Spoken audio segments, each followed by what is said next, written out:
Hello बेटा, कैसे हैं आप सभी। लास्ट वीडियो में introduction to micro economics discuss करने के बाद इस वीडियो में हम इस टॉपिक पर समरी करेंगे और जितने भी इम्पोर्टेंट क्वेश्चंस हैं एमसीक्यू सभी क्वेश्चंस आपके डिस्कस किए जाएंगे। और मैं ये उम्मीद करती हूँ कि सभी बच्चों ने अपना लास्ट टॉपिक जो है वो कवर कर लिया होगा और अपनी पूरी तैयारी कर ली होगी।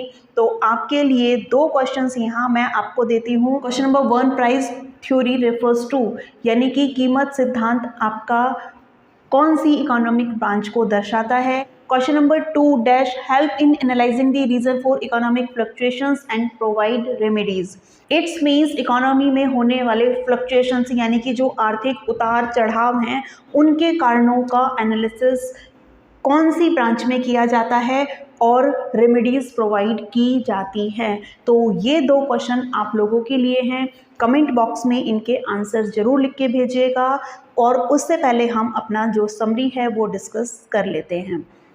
तो देखिए, सबसे पहले हमारे सामने जो टर्म है वो है हमारी इकोनॉमी। इकोनॉमी आपकी वो सिस्टम और वो ऑर्गेनाइजेशंस हैं जहां लोग इनकम अर्न करने के लिए इकोनॉमिक एक्टिविटीज़ परफॉर्म करते हैं, यानी कि आर्थिक क्रियाएं करते हैं। कौन कौन सी आर्थिक क्रियाएं करते हैं? प्रोडक्शन, कंजप्शन, इन्वेस्टमेंट और आपका डिस्ट्रीब्यूशन। ठीक है, तो हम यहाँ समझते हैं ये कॉन्सेप्ट कि मान लीजिए बेटा ये है आपका इकोनॉमी। ठीक है, ये हमारी मान लीजिए इंडियन इकोनॉमी है और इस इकोनॉमी में आपके काफ़ी सारे काफ़ी सारी फैक्ट्रीज़ हैं, काफ़ी सारे आपके बिजनेस एंटरप्राइजेज़ हैं, काफ़ी सारे आपके यहाँ पर बैंक्स वगैरह हैं, कुछ ऑफिसेज़ हैं। तो अब देखिए ये सभी आपका क्या है, ये ऑर्गेनाइजेशन एक इकोनॉमी का ही रोल प्ले करते हैं इंडिविजुअल लेवल पे। ठीक है, यहाँ आपके बहुत सारे लोग काम करते हैं। ठीक है, अलग अलग लेवल पे बहुत सारे लोग यहाँ पे काम कर रहे हैं। तो अब आपका ये समझिएगा कि ये किस तरह से कनेक्ट होते हैं। तो मान लीजिए कोई एक पर्टिकुलर पर्सन प्रोडक्शन एक्टिविटीज़ में लगा हुआ है तो उसको आप क्या बोलेंगे? उसको आप बोलेंगे प्रोड्यूसर। ठीक है, कोई आपका कंजप्शन एक्टिविटीज़ में लगा हुआ है यानी कि गुड्स को कंज्यूम कर रहा है तो आप उसको बोलेंगे कंज्यूमर। फिर आपका कोई अपना पैसा मार्केट में लगा रहा है और ज़्यादा प्रोडक्टिव एक्टिविटीज़ में लगा रहा है तो आप उसको क्या बोलेंगे? इन्वेस्टर बोलेंगे। ठीक है, फिर आपके कुछ लोग जो प्रोड्यूसर से कंज्यूमर तक गुड्स को पहुंचाने का काम करते हैं उन्हें आप बोलते हैं डिस्ट्रीब्यूटर्स। ठीक है, ये हमारे डिस्ट्रीब्यूटर्स होते हैं। तो इन लोगों को आप क्या कहते हैं? इन्हें हम कहते हैं इकोनॉमिक एजेंट्स। ठीक है बेटा, तो अब ये जो इकोनॉमिक एजेंट्स हैं इस इकोनॉमी में इकोनॉमिक एक्टिविटीज़ परफॉर्म कर रहे हैं। ठीक है, अब जो आपका प्रोड्यूसर है उसके पास जो भी लिमिटेड रिसोर्सेज हैं वो क्या करता है? उन रिसोर्सेज को इस तरह से इस्तेमाल करना चाहता है कि कम से कम कॉस्ट में वो ज़्यादा से ज़्यादा यूनिट्स प्रोड्यूस कर सके। तो उसके सामने क्या प्रॉब्लम है? उसके सामने प्रॉब्लम आती है कि प्रोडक्शन के कौन से फैक्टर्स को वो चूज़ करें। ठीक है, प्रोडक्शन के 4 फैक्टर्स आपको बताए गए हैं: लैंड, लेबर, कैपिटल और एंटरप्रेन्योर। ठीक है, तो यहाँ ये किस में चूज़ करता है? प्रोडक्शन के फैक्टर्स में इसको चूज़ करना पड़ता है। फिर आपका आता है कंज्यूमर। कंज्यूमर की जो इनकम है वो लिमिटेड है और वांट्स उसके क्या है? अनलिमिटेड। तो उसे अपनी जो लिमिटेड इनकम है इस तरह से स्पेंड करनी होती है, उसे ये डिसीजन लेना होता है कि वो कौन सी गुड्स और सर्विसेज पे अपनी मनी स्पेंड करे कि उसे मैक्सिमम सेटिस्फेक्शन मिल सके। ठीक है, फिर आपका इन्वेस्टर को क्या डिसीजन लेना होता है कि वो उसके पास जो पैसा है वो कौन से प्रोजेक्ट्स में लगाए कि कम से कम रिस्क हो और ज़्यादा से ज़्यादा रिटर्न्स मिलें। तो यहाँ जो इन्वेस्टर्स होते हैं उन्हें भी डिसीजन लेने होते हैं। तो ये जो इकोनॉमिक एजेंट्स हैं ये आपके जो भी एक्टिविटीज़ परफॉर्म कर रहे हैं वो उनके सामने बहुत सारी समस्याएं आती हैं, यानी कि बहुत सारी प्रॉब्लम्स फेस करते हैं। इन प्रॉब्लम्स को ही हम बोलते हैं इकोनॉमिक प्रॉब्लम। तो अभी हमने देखा कि इनके सामने कहाँ कौन कौन सी प्रॉब्लम आ रही थी। देखिए, सबको चॉइस की प्रॉब्लम सबके सामने आ रही है। तो जो हमारी इकोनॉमिक प्रॉब्लम है उन्हें हम प्रॉब्लम ऑफ चॉइस भी कहते हैं, चुनाव की समस्या। ठीक है, अब ये समस्या इनके सामने क्यों आ रही है? कारण क्या है? तो देखिए, कारण क्या हो सकते हैं कि भाई आपका देखिए, एक तो हमारा जो प्रोड्यूसर है उसके पास क्या है? रिसोर्सेज लिमिटेड हैं। फिर आपका वांट्स, ठीक है, जो वांट्स हैं वो क्या है, अनलिमिटेड है, ठीक है। और जो ये हमारे रिसोर्सेज हैं इनके ऑल्टरनेटिव यूजेस हैं, तो इनके साथ क्या प्रॉब्लम है, एक तो ये लिमिटेड है, ठीक है, ये क्या है, लिमिटेड। दूसरी इनकी क्या समस्या है कि ये इनके ऑल्टरनेटिव यूजेस हैं, ऑल्टरनेटिव यूजेस। कोई रिच पर्सन हो या पुअर पर्सन हो उसके लिए रिसोर्सेज लिमिटेड ही रहते हैं। कोई डेवलप्ड इकोनॉमी है, डेवलपिंग इकोनॉमी है या अंडर डेवलप्ड इकोनॉमी है, यानी कि विकसित अर्थव्यवस्था है, विकासशील अर्थव्यवस्था है या वो अर्ध विकसित अर्थव्यवस्था है, वो सभी आपके संसाधनों के सीमित होने यानी कि संसाधनों की कमी की समस्या को फेस करते हैं, ठीक है। तो जो संसाधन है वो सभी के लिए लिमिटेड। जो एक प्रोड्यूसर है, प्रोड्यूसर के पास भी जो रिसोर्सेज हैं वो लिमिटेड होते हैं। अब मान लीजिएगा कि देखिए ये एक फार्मर है, ठीक है, अब जो फार्मर है उसके पास ये लैंड का पार्ट है, ठीक है, तो वो इस पार्ट पे अगर वीट उगाना, इस पार्ट पे अगर वीट, मान लीजिए पूरे लैंड के पार्ट पे वो वीट उगाता है, ठीक है, वीट उगा रहा था, लेकिन अगर वो राइस उगाना चाहता है तो उसको सेक्रीफाइस करना ही पड़ेगा। क्यों? क्योंकि उसके पास लैंड का लिमिटेड पार्ट है, ठीक है। तो रिसोर्सेज हमारे क्या हैं, लिमिटेड हैं, उनके ऑल्टरनेटिव यूजेस हैं। ऑल्टरनेटिव यूजेस के आपके 2 एग्जांपल्स मैंने लास्ट वीडियो में दिए थे। एक आपको दिया था इलेक्ट्रिसिटी का एग्जाम्पल कि जो हमारी इलेक्ट्रिसिटी का जो प्रोडक्शन है वो लिमिटेड है, ठीक है, लेकिन उसका यूज़ आप हाउस होल्ड सेक्टर में, इंडस्ट्रियल सेक्टर में, ट्रांसपोर्टेशन के लिए बहुत सारी जगह करते हैं। तो किसी भी इकोनॉमी को ये डिसीजन लेना होता है कि किस सेक्टर को कितना इलेक्ट्रिसिटी का सप्लाई करना है, ठीक है। फिर दूसरा आपको ऑक्सीजन का जो एग्जाम्पल दिया गया कि भाई जो आपका ऑक्सीजन है वो आपका देखिए इंडस्ट्रियल सेक्टर में भी यूज़ हो रहा है, वो आपका लाइफ सपोर्ट सिस्टम्स में भी यूज़ होता है, और भी बहुत सारे मैंने आपको वहाँ पॉइंट बताए थे कि कहाँ कहाँ वो यूज़ हो रहा है। तो किसी भी इकोनॉमी को ये डिसीजन लेना होता है कि आप उसे कहाँ इम्पोर्टेंस देंगे। आप देखिए जो आपका ऑक्सीजन है जिसका प्रैक्टिकल एग्जांपल आपने कोरोना पीरियड में देखा कि इंडस्ट्रियल सेक्टर से ऑक्सीजन का सप्लाई हमें रोक कर कहाँ ले जाना पड़ा, हेल्थ सेक्टर में ले जाना पड़ा, क्योंकि लोगों की जान बचाना, लोगों का जीवन बचाना बहुत ज़्यादा ज़रूरी होता है। हम इम्पोर्टेंस किसको देंगे, लोगों की लाइफ को देंगे, ठीक है। तो क्यों हमें ये डिसीजन लेने पड़ते हैं, क्यों हमें चूज़ करना पड़ता है, क्योंकि जो हमारे रिसोर्सेज हैं वो लिमिटेड हैं, और ये बात हमारी सभी जगह अप्लाई होती है। जो भी हमारे नेचुरल रिसोर्सेज हैं वो लिमिटेड हैं, एक पर्टिकुलर क्वांटिटी में हमारे पास अवेलेबल हैं।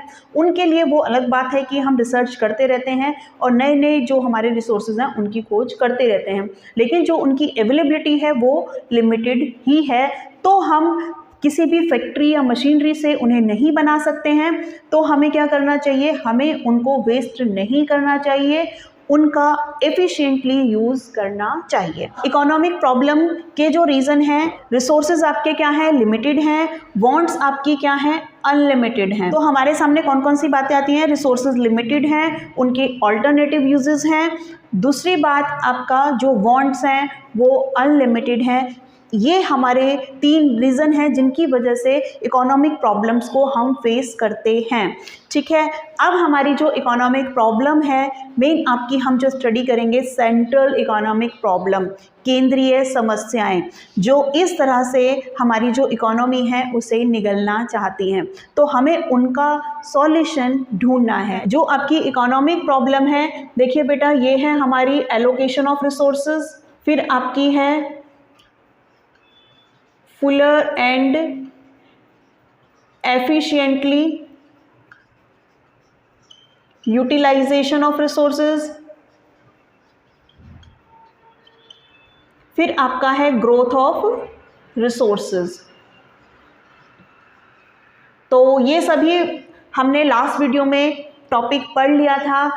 हम जो यहाँ डिस्कस करेंगे एलोकेशन ऑफ रिसोर्सेज, ये हमारी मेन प्रॉब्लम है, और ये प्रॉब्लम हमारी क्या है, फर्स्ट है हमारी what to produce and in which quantity, second है हमारी हाउ टू प्रोड्यूस,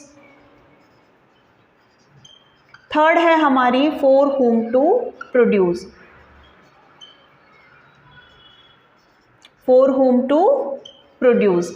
अब देखिएगा व्हाट टू प्रोड्यूस आपकी किसी भी इकोनॉमी को लिमिटेड रिसोर्सेज से ये डिसीजन लेना है कि क्या उत्पादन किया जाए, ठीक है, ये हम डिटेल में डिस्कस कर चुके हैं लास्ट वीडियो में। सेकेंड आपका है how to produce is related to the choice of technique. ठीक है, ये हमारी टेक्निक की चॉइस से रिलेटेड प्रॉब्लम है कि किसी भी इकोनॉमी को ये डिसीजन लेना है कि वो लेबर इंटेंसिव टेक्निक यूज़ करे या कैपिटल इंटेंसिव टेक्निक यूज़ करे। जिन इकोनॉमीज़ में लेबर सस्ता है, जैसे कि हमारी इंडियन इकोनॉमी, वहाँ और कैपिटल कम है, तो वहाँ आपका लेबर इंटेंसिव टेक्निक को इम्पोर्टेंस दी जाएगी, जिससे कि ज़्यादा से ज़्यादा लोगों को एम्प्लॉयमेंट भी प्रोवाइड कराया जा सके। ठीक है, और जो आपकी डेवलप्ड इकोनॉमीज़ हैं, जहां आपका कैपिटल के अच्छे सोर्सेज हैं, कैपिटल ज़्यादा मात्रा में अवेलेबल है, तो वहां आपको यूज़ किया जाएगा, यानी कि पूंजी का इस्तेमाल ज़्यादा किया जाएगा। फिर आपका आता है for whom to produce, this problem is related to the distribution of national income. ठीक है, तो इसमें हम दो तरह से पढ़ते थे, दो तरह से हमने डिस्कस किया था। एक था आपका पर्सनल डिस्ट्रीब्यूशन, ठीक है, व्यक्तिगत, और दूसरा हमारा क्या था, फंक्शनल। ठीक है, दूसरा हमने फंक्शनल डिस्ट्रीब्यूशन, यानी कि अब इसमें आपने क्या डिसाइड करना है भाई, इसमें आपने डिसाइड करना है कि आप यहाँ एक जो रिच पर्सन है उसके लिए गुड्स और सर्विसेज बनाएं, या फिर एक जो पुअर पर्सन है उसके लिए आप गुड्स और सर्विसेज बनाएं। ठीक है, तो पर्सनल डिस्ट्रीब्यूशन में आपको डिसीजन लेना होता है कि रिच पर्सन के लिए लग्जूरियस गुड्स बनाई जाएं। ठीक है, आपकी लग्जूरियस और कंफर्ट गुड्स इसके लिए बनाई जाएं, या फिर पुअर पर्सन्स के लिए आपको नेसेसरी गुड्स प्रोड्यूस करनी है। ये डिसीजन किसी भी इकोनॉमी को लेना होता है, यानी कि अमीर व्यक्तियों के लिए महंगी महंगी गाड़ियां बनाई जाएं, महंगी महंगे आपके सेलफोन्स बनाए जाएं, ब्रांडेड जो लग्जूरियस आइटम्स हैं वो बनाए जाएं, या फिर जो पुअर लोग हैं उनके लिए नेसेसरी गुड्स, यानी कि खाने पीने की चीज़ें, दवाइयाँ वगैरह, ये सारी चीज़ें बनाई जाएं। ठीक है, इनको रोटी कपड़ा और मकान प्रोवाइड कराया जाए। ठीक है, फिर आपका जो फंक्शनल डिस्ट्रीब्यूशन है, फंक्शनल डिस्ट्रीब्यूशन में देखिए जो हमारे प्रोडक्शन के फैक्टर्स हैं बेटा, लैंड, लेबर जो भी आपने इस्तेमाल किए, कैपिटल, आपका एंटरप्रेन्योर, ठीक है, तो जो प्रोडक्शन के फैक्टर्स हैं उनको उनके रिटर्न्स देना। ठीक है, रेंट, वेजेस, इंटरेस्ट, प्रॉफिट। तो यहाँ आपके जो प्रोडक्शन के फैक्टर्स हैं उनको उनके रिटर्न्स प्रोवाइड करना, उनको उनका शेयर देना, ये डिसीजन आपका लिया जाता है। ये नेक्स्ट जो हमारी टर्म है वो है इकोनॉमिक्स। इकोनॉमिक्स आपका 2 वर्ड से मिलकर बना है, ऑइकस प्लस नोमोस। ऑइकस आपका होता है अ हाउस, नोमोस का मतलब होता है टू मैनेज। तो किस तरह से ये वर्ड हमारा सामने आया, अगर आप जानना चाहते हैं तो इसके लिए लास्ट वीडियो आप जो हमारा है ज़रूर देखिएगा। ठीक है, फिर आपका आता है, देखिए जो हमारी इकोनॉमिक्स की जो डेफिनेशंस हैं किस तरह से टाइम टू टाइम चेंज हुई हैं सिचुएशंस के अकॉर्डिंग। वेल्थ ओरिएंटेड जो हमारी डेफिनेशन है 1776 में एडम स्मिथ ने दी, जो कि फादर ऑफ इकोनॉमिक्स के नाम से भी जाने जाते हैं। वेलफेयर सेंटर जो हमारी डेफिनेशन है इकोनॉमिक्स की, अल्फ्रेड मार्शल ने सबसे बेहतर डेफिनेशन, सबसे अच्छी जो डेफिनेशन है अल्फ्रेड मार्शल ने दी है 1890 में। ठीक है, जो कि आपका एक सोशल डेवलपमेंट यानी कि ह्यूमन डेवलपमेंट को उन्होंने इम्पोर्टेंस दी। उनका मानना था कि मानव धन के लिए नहीं बना है, बल्कि जो धन है वो मानव के लिए बनाया गया है, तो हमें मानव के विकास को इम्पोर्टेंस देनी चाहिए। नेक्स्ट है आपका स्कैरसिटी ओरिएंटेड, जो कि आपका लॉयनल रॉबिन्स ने दिया था 1932 में। तो लॉयनल रॉबिन्स ने सबसे पहले ये प्रॉब्लम सामने रखी थी कि जो हमारे रिसोर्सेज हैं वो लिमिटेड हैं और हमें उनका एफिशिएंटली यूटिलाइजेशन करना चाहिए। नेक्स्ट है आपका ग्रोथ ओरिएंटेड डेफिनेशन, जो कि आपका पॉल ए सैमुएल्सन ने 1948 में दिया था, और इन्होंने ग्रोथ ओरिएंटेड डेफिनेशन जो दिया था इसमें इनका मानना था कि जो हमारे रिसोर्सेज हैं उनका एफिशिएंटली यूटिलाइजेशन तो करना ही चाहिए, हमें इकोनॉमिक ग्रोथ पर भी ध्यान देना चाहिए। हमारा नेक्स्ट टॉपिक है ब्रांचेस ऑफ इकोनॉमिक्स। देखिए आपका 1933 में रेगनर फ्रिस्क ने ये दोनों टर्म दिए थे। 1929 में जब आपके इकोनॉमिक क्राइसिस हुए इकोनॉमिक आपका एक सिंगल टर्म के रूप में यूज़ किया जाता था, यानी कि ये मान के चला जाता था कि इंडिविजुअल लेवल पे आपके जो प्रिंसिपल्स फॉलो होते हैं वो आपके होल इकोनॉमी पर भी अप्लाई होते हैं। लेकिन 1929 का जो इकोनॉमिक क्राइसिस हुए, वहाँ आपकी इकोनॉमिक जो प्रॉब्लम्स थी वो सॉल्व नहीं हो पाई। तब आपका फिर से स्टडी किया गया और 1933 में आपका जो इकोनॉमिक प्रॉब्लम थी उनका 2 लेवल पे स्टडी किया गया और ये 2 टर्म हमारे सामने आई, micro and macro economics. Micro और मैक्रो टर्म है, ये 2 ग्रीक वर्ड हैं, माइक्रोस और मैक्रोस। और माइक्रो का अर्थ होता है स्मॉल यानी कि लघु छोटा, और मैक्रो का अर्थ होता है लार्ज यानी कि बड़ा, जिसको आप समष्टि बोलते हैं। बच्चों को याद रखने के लिए मैं बता देती हूँ, देखिए आपका जो माइक्रो है, माइक्रो का जो आई है ये आपका इंडिविजुअल यानी कि एक व्यक्तिगत यूनिट को दर्शाता है, और मैक्रो का जो ए है ये एग्रीगेट, ठीक है, यानी कि समग्र को दर्शाता है। तो आप याद रखने के लिए इस तरह से भी टर्म को समझ सकते हैं, ठीक है बेटा। तो ये आपका माइक्रो और मैक्रो दोनों टर्म हो गई। अब जो हमारी इकोनॉमिक प्रॉब्लम्स हैं जिन्हें हम पहले एक ही मान के चलते थे, इंडिविजुअल लेवल पे भी और होल लेवल पे भी, लेकिन 1933 के बाद आपकी जो इकोनॉमिक प्रॉब्लम्स हैं वो अब 2 लेवल पे, इंडिविजुअल लेवल और ग्रुप के लेवल पे आपकी सॉल्व होती हैं। पूरा जो भी हमने टॉपिक पढ़ा है एक रिव्यू ले लेते हैं।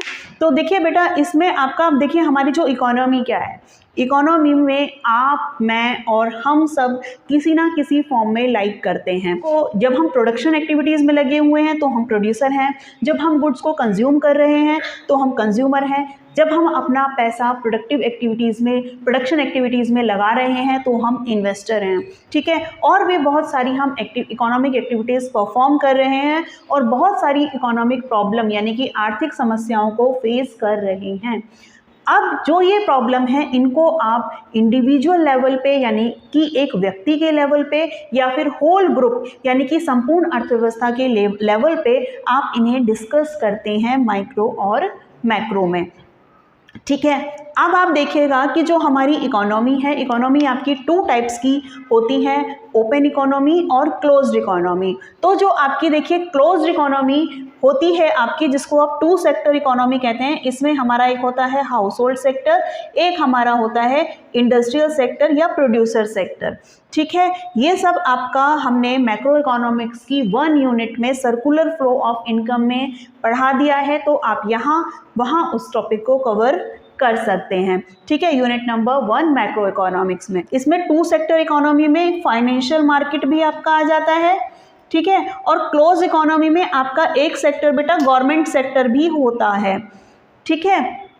फिर आपका जो 4 सेक्टर इकोनॉमी है, 4 सेक्टर इकोनॉमी में आपका रेस्ट ऑफ द वर्ल्ड, ठीक है, रेस्ट ऑफ द वर्ल्ड जिसको आप शेष विश्व बोलते हैं यानी कि विदेश क्षेत्र, ठीक है, वो इसमें आ जाता है। तो ये 4 सेक्टर इकोनॉमी बन जाती है। तो ये आपकी एक क्लोज ये यहाँ तक आपकी क्लोज्ड इकोनॉमी है, ठीक है, जो कि 2 सेक्टर या 3 सेक्टर में पाई जाती है। और जब आपका ये एड ऑन हो जाता है तो ये आपकी बन जाती है ओपन इकोनॉमी, ठीक है। इसके अलावा जो हमारी इकोनॉमीज़ हैं उसको आप मार्केट या कैपिटलिस्ट इकोनॉमी यानी कि बाजार अर्थव्यवस्था या पूंजीवादी अर्थव्यवस्था, या फिर आप उसको सेंट्रली प्लान्ड इकोनॉमी यानी कि केंद्रीकृत अर्थव्यवस्था या सामाजिक अर्थव्यवस्था, सोशलिस्ट इकोनॉमी, इन कैटेगरीज में भी आप पढ़ते हैं। और आपकी मिक्स्ड इकोनॉमी जिसको आप मिश्रित अर्थव्यवस्था कहते हैं। मार्केट इकोनॉमी में आपका जो प्रोडक्शन के फैक्टर्स हैं उन पर पूरी तरह से जो इंडिविजुअल ऑनर्स हैं, निजी व्यक्तियों का नियंत्रण यानी कि कंट्रोल होता है, पूंजीवादियों का इस पर पूरा कंट्रोल होता है रिसोर्सेज पर। और आपका जो सेंट्रली प्लान्ड इकोनॉमी है, सभी रिसोर्सेज पर गवर्नमेंट का कंट्रोल होता है। और मिक्स्ड इकोनॉमी में आपका गवर्नमेंट और प्राइवेट सेक्टर दोनों एक साथ मिलकर काम करते हैं। गवर्नमेंट पॉलिसीज़ और प्लानिंग्स बनाती है इकोनॉमी के लिए, और जो आपका प्राइवेट सेक्टर है वो प्रॉफिट अर्न करने के लिए मार्केट में गुड्स और सर्विसेज प्रोड्यूस करता है। जो हमारी इंडियन इकोनॉमी है वो एक मिक्स्ड इकोनॉमी पैटर्न को फॉलो करती है। यस बेटा, अब हम पूरा टॉपिक क्लियर कर चुके हैं, करते हैं। आप लोग जो इकोनॉमिक्स पढ़ रहे हैं, आप लोगों ने भी आगे इन प्रॉब्लम्स को सॉल्व करने के लिए एक इम्पोर्टेंट रोल प्ले करना है और आपको इकोनॉमिक्स की जो भी प्रॉब्लम है उन्हें प्रैक्टिकली समझना है और इस ड्रैगन को ख़त्म करना है। तो ये टॉपिक कवर करने के बाद अब हम इम्पोर्टेंट MCQ क्वेश्चंस डिस्कस कर लेते हैं। Number 1, economics is all about A, problem of choice arising due to scarcity, B, demand and supply, C, money and wealth, D, none of these। हाँ जी, अर्थशास्त्र आपका क्या है बेटा? Problem of choice arising due to scarcity. A is your correct answer, यानी कि चुनाव की समस्या संसाधनों की कमी या दुर्लभता के कारण सामने आती है। Question number 2, scarcity of resources is found in. संसाधनों की दुर्लभता आपकी इनमें से कहाँ पाई जाती है? A, developing economies only, B, developed economies only, C, underdeveloped economies only, D, all the economics। D is your correct answer। हाँ जी बेटा, संसाधनों की दुर्लभता या कमी सभी तरीके की अर्थव्यवस्थाएं इसे फेस करती हैं, चाहे वो डेवलप्ड हैं, अंडर डेवलप्ड हैं, किसी भी तरीके की हैं। Question number 3, problem arising due to scarcity of resources is called. संसाधनों की कमी की जो समस्या है वो आपकी क्या कहलाती है? A, economic problem, B, political problem, C, social problem, D, all these. Yes, these are economic problems और इकोनॉमिक सब्जेक्ट में ही आप इन्हें पढ़ रहे हैं। A is your correct answer. Question number 4, problem of selecting the goods to be produce in an economy is called. एक अर्थव्यवस्था में कौन सी वस्तुएं उत्पादित की जाएं, ये आपकी किससे संबंधित समस्या है? A, what to produce, B, how to produce, C, for whom to produce, D, all these. हाँ जी बेटा, A is your correct answer, what to produce, यानी कि क्या उत्पादन किया जाए। ठीक है, किसी भी अर्थव्यवस्था को ये निर्णय लेना होता है कि वो कौन सी वस्तुओं का उत्पादन करे, कंज्यूमर गुड्स प्रोड्यूस करे या कैपिटल गुड्स प्रोड्यूस करे। ठीक है। Question number 5, A firm is confronted with the problem of selecting the technique to be used in the production process it is related to। हाँ जी, एक जो फर्म है वो उत्पादन प्रक्रिया में उसे ये निर्णय लेना है कि कौन सी तकनीक का चुनाव वो करे। इस समस्या में फंसी हुई है, तो ये समस्या किससे संबंधित है? A, what to produce, B, how to produce, C, for whom to produce, D, none of this. Yes, B, how to produce, कैसे उत्पादन किया जाए, कौन सी तकनीक का इस्तेमाल किया जाए, कैपिटल इंटेंसिव टेक्निक का इस्तेमाल किया जाए या लेबर इंटेंसिव टेक्निक, यानी कि मशीनों से उत्पादन कराया जाए या आपका लेबर का इस्तेमाल किया जाए। ठीक है, तो ये निर्णय इस फर्म को लेना है। Question number 6, the problem relating to distribution is. हाँ जी, वितरण से संबंधित समस्या किसके अंडर आती है आपकी? A, what to produce, B, how to produce, C, for whom to produce, D, none of these. बिल्कुल जो हमने लास्ट क्वेश्चन देखा था उसी की तरह, ये आपका है C, for whom to produce, किसके लिए उत्पादन किया जाए। Question number 7, problem relating to distribution between rich and poor people in the economy is called. A, personal distribution, B, factorial distribution, C, functional distribution, D, classical distribution. हाँ जी बेटा, अमीर और गरीब लोगों के बीच में आपने संसाधनों का डिस्ट्रीब्यूशन करना है। ठीक है, इनकम का डिस्ट्रीब्यूशन करना है, तो ये डिस्ट्रीब्यूशन आपका पर्सनल डिस्ट्रीब्यूशन यानी कि व्यक्तिगत वितरण में आएगा। यहाँ पुअर जो वर्ड है वो मिस है। ठीक है, poor people. Question number 8, which one of the following is an example of factorial distribution. हाँ जी, यानी कि जो हमारे प्रोडक्शन के फैक्टर होते हैं उससे रिलेटेड आपका कौन सा डिस्ट्रीब्यूशन है इनमें से? A, wage to labour, B, rent to land, C, interest to capital, D, all of these. हाँ जी, प्रोडक्शन के आपके ये सभी फैक्टर्स इसमें दिए गए हैं, लैंड, लेबर, कैपिटल। ठीक है, वैसे 4 होते हैं, एंटरप्रेन्योर भी होता है लेकिन वो यहाँ आपको नहीं दिया है, तो इन्हें इनका जो रिवॉर्ड है, ठीक है, रेंट, वेजेस और इंटरेस्ट के फॉर्म में मिलता है। ये आपका फैक्टोरियल डिस्ट्रीब्यूशन का एग्जाम्पल हैं ये सभी। Question number 9, which one of the following is not a cause of economic problem. इनमें से कौन सा आर्थिक समस्या का कारण नहीं है? ए स्कैर्सिटी ऑफ रिसोर्सेज, हाँ जी दुर्लभता संसाधनों की, ये तो जड़ है सभी समस्याओं की, ठीक है। क्वेश्चन नंबर अच्छा बी पार्ट है आपका ऑल्टरनेटिव यूजेस ऑफ रिसोर्सेज, हाँ जी बेटा आपके पास वैकल्पिक उपयोग हैं रिसोर्सेज के, ये भी एक समस्या का कारण है। सी अनलिमिटेड ह्यूमन वांट्स, हाँ जी हमारी जो इच्छाएं हैं कभी ख़त्म नहीं होती हैं, वो अनिश्चित हैं, ये भी एक सबसे बड़ा कारण है। तो ये ऑल दीज, अच्छा सॉरी ये हमें नॉट दिया है बेटा, ठीक है, तो नॉट है तो none of these is your correct answer. ये पूछ रहा है कि कौन सा कारण नहीं है, पर ये तीनों कारण हैं, तो नन ऑफ दीज आपका आंसर होगा, ठीक है बच्चों। Question number 10, a man has ₹100 which he can use to buy a pair of slippers और अ बुक और a petrol for his bike, this situation of various use of ₹100 is termed as, हाँ जी एक व्यक्ति है उसके पास 100 रुपये हैं और देखिए बेटा वो 3 जगह इसे खर्च कर सकता है, एक पेयर स्लीपर का खरीद सकता है, एक बुक खरीद सकता है और एक अपनी बाइक के लिए पेट्रोल खरीद सकता है। तो वो कौन से सिचुएशन में लाई कर रहा है, A scarcity of resources, B alternative uses of resources, C unlimited wants, D human desire.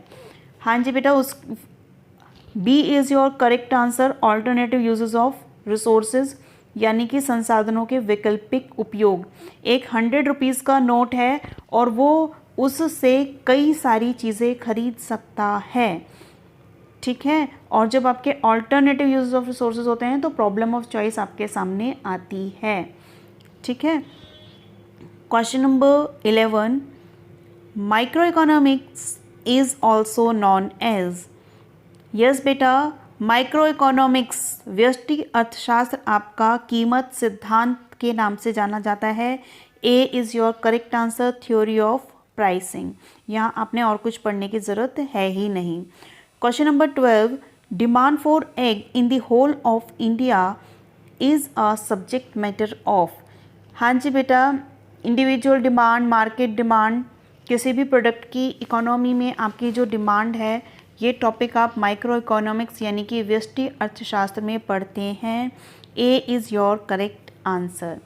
Question number 13, study of Reliance group of industries in the entire country is studied in, A micro economics, B macro economics, C development economies mix, C development economics, D none of these.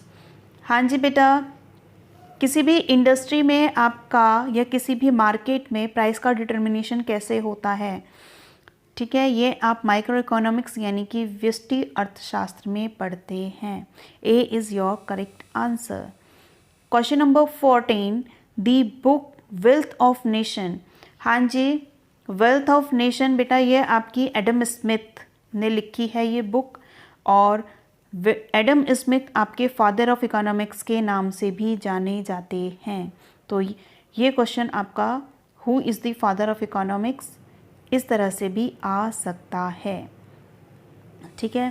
Question number 15, the word macro is derived from macros which means, हाँ जी बेटा मैक्रॉस आपका जिसका meaning होता है large, ठीक है, तो ए इज़ योर करेक्ट आंसर। और इसी का सिमिलर क्वेश्चन आपका माइक्रो पे भी आता है, जो आपका माइक्रो वर्ड है वो माइक्रॉस MIKROS से लिया गया है, जिसका मतलब होता है स्मॉल, ठीक है, यानी कि छोटा लघु, ठीक है, और मैक्रो का मतलब होता है बड़ा, ठीक है। Question number 16, macro economics is concern with, व्यष्टि अर्थशास्त्र किससे संबंधित है, A partial equilibrium, B general equilibrium, C it does not study any type of equilibrium, market equilibrium. हाँ जी देखिए मार्केट इक्विलिब्रियम तो आप माइक्रो इकोनॉमिक्स में पढ़ते हैं व्यष्टि अर्थशास्त्र में, है ना, और मैक्रो इकोनॉमिक्स में आप पढ़ते हैं जनरल इक्विलिब्रियम, ठीक है। B is your correct answer. Question number 17, theory of income and employment is another name of macro economics, व्यष्टि अर्थशास्त्र, है ना। Determination of income and employment वाला चैप्टर आप पढ़ते हैं ना मैक्रो इकोनॉमिक्स में, तो बाकी ऑप्शन आपको देखने की ज़रूरत भी नहीं है। Question number 18, aggregate demand is a subject matter of, बिना सोचे समझे आप बता सकते हैं मैक्रो इकोनॉमिक्स। एग्रीगेट डिमांड वाला टॉपिक आपने मैक्रो इकोनॉमिक्स में यानी कि व्यष्टि अर्थशास्त्र में समग्र मांग सभी बच्चे पढ़ के आए हैं, ठीक है। तो B is your correct answer. Next question है बेटा आपका, who introduce the term micro and macro in economics. हाँ जी बेटा, Ragnar Frisch is your correct answer.